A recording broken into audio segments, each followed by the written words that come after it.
Les démocrates ont fait savoir très clairement qu'ils prévoyaient de mettre Joe Biden à la Maison-Blanche en janvier, qu'il gagne les élections ou pas.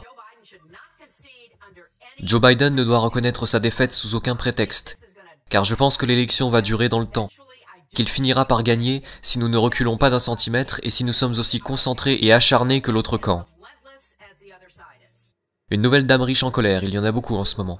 Aujourd'hui, le journal personnel de Jeff Bezos, le Washington Post, a dit que la violence serait probable si Joe Biden ne gagne pas. Mais bien sûr, pas s'il gagne, ce qui veut dire beaucoup. Et selon le Boston Globe, le représentant de Joe Biden, John Podesta, a prévu la possibilité que Joe Biden ne reconnaisse pas sa défaite, et que l'armée soit impliquée et s'assure qu'il devienne président. Il est difficile de croire que quelqu'un puisse dire ça publiquement, mais les gens le disent. Alors que va-t-il se passer en novembre? Eh bien, Vince Collins a tenté de le savoir. Il est animateur d'une émission de radio sur WMAL à Washington et rédacteur au Daily Caller.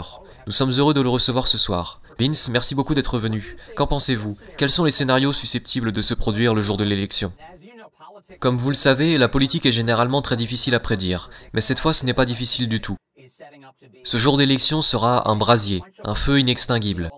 Vous savez, beaucoup de gens se souviennent du chaos des élections de 2000, des bulletins de vote mal comptabilisés en Floride, en se disant « pourvu que cela ne se reproduise plus jamais ». Je suis désolé, mais c'était une promenade de santé par rapport à ce que nous allons vivre. Et ce que j'entends par là, c'est que cette année, les experts prévoient que plus de 156 millions d'Américains voteront pour l'élection présidentielle, ce qui est un chiffre énorme, et que 80 millions d'entre eux voteront par courrier. C'est un événement sans précédent. Nous sommes en train de réviser notre système électoral cette année, d'une manière qui est vraiment significative, dans l'un des environnements politiques les plus difficiles que l'on ait jamais vus aujourd'hui.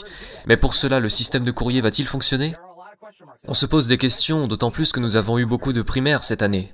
Regardez ce qui s'est passé au Nevada, en Pennsylvanie, à New York, où 84 000 bulletins de vote ont disparu, soit un électeur sur 4 qui n'a pas été pris en compte et qui a été rejeté à New York.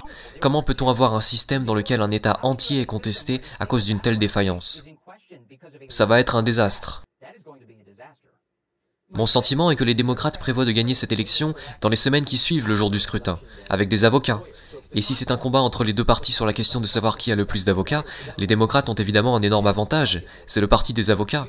Avez-vous le sentiment que c'est leur programme? Oui, ils ont une armée d'avocats et un désir insatiable de gagner, comme l'a dit Hillary Clinton, l'une des plus célèbres démocrates, qui a déclaré qu'en aucun cas Joe Biden ne devait concéder cette élection. John Podesta, qui était, comme vous l'avez dit, son directeur de campagne, la simulation d'élection qu'ils ont jouée en juin s'est déroulée essentiellement ainsi.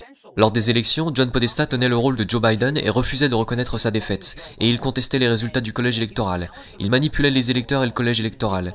Et dans leur scénario de jeu de guerre, 3 États, Washington, l'Oregon et la Californie, les 3 États de la côte ouest, menaçaient de faire sécession du reste du pays. Et tous ces gens ne sont pas n'importe qui, c'est le cœur du Parti démocrate. John Podesta, c'est quelqu'un d'important. Et ils disent que dans cette situation, ils veulent que ce soit les militaires qui décident de qui doit être président. Dans ce scénario où Joe Biden perd l'élection. C'est un enjeu gigantesque, donc je pense qu'il n'y a vraiment qu'une seule solution à tout cela, c'est d'ouvrir au maximum les bureaux de vote. Nous avons très peu de temps, mais il est d'une importance capitale que les gens votent en personne. Si les Américains ne peuvent pas avoir confiance dans leur système électoral, alors tout s'effondre. Nous avons une si faible confiance dans nos institutions aujourd'hui, à tous les niveaux, le gouvernement, les médias, partout, que si nous perdons la foi dans nos élections, nous deviendrons un pays du tiers-monde. Ouvrez les bureaux de vote. Le Congrès peut utiliser ses pouvoirs, menacer de définancer les États, obliger ces États à rouvrir. Ce qu'il faut faire en priorité, c'est de permettre au maximum d'électeurs de voter, parce qu'en ce moment, les gouverneurs ferment des bureaux de vote dans tout le pays, alors qu'il n'est pas dangereux d'aller voter, de faire la queue et de déposer son bulletin de vote. C'est ce que disent les docteurs Fauci et Birx, à moins que vous ne fassiez partie des populations très faibles. Dans ce cas, votez par correspondance. Mais nous avons besoin de beaucoup de confiance dans le résultat de cette élection, et nous en avons besoin rapidement. Je pense que c'est un point de vue très intelligent, et c'est quelque chose dont les républicains au Congrès, qui ne sont pas les gens les plus malins du pays, devraient se souvenir. Alors merci de leur rappeler. Ouvrez les bureaux de vote. Merci. Merci.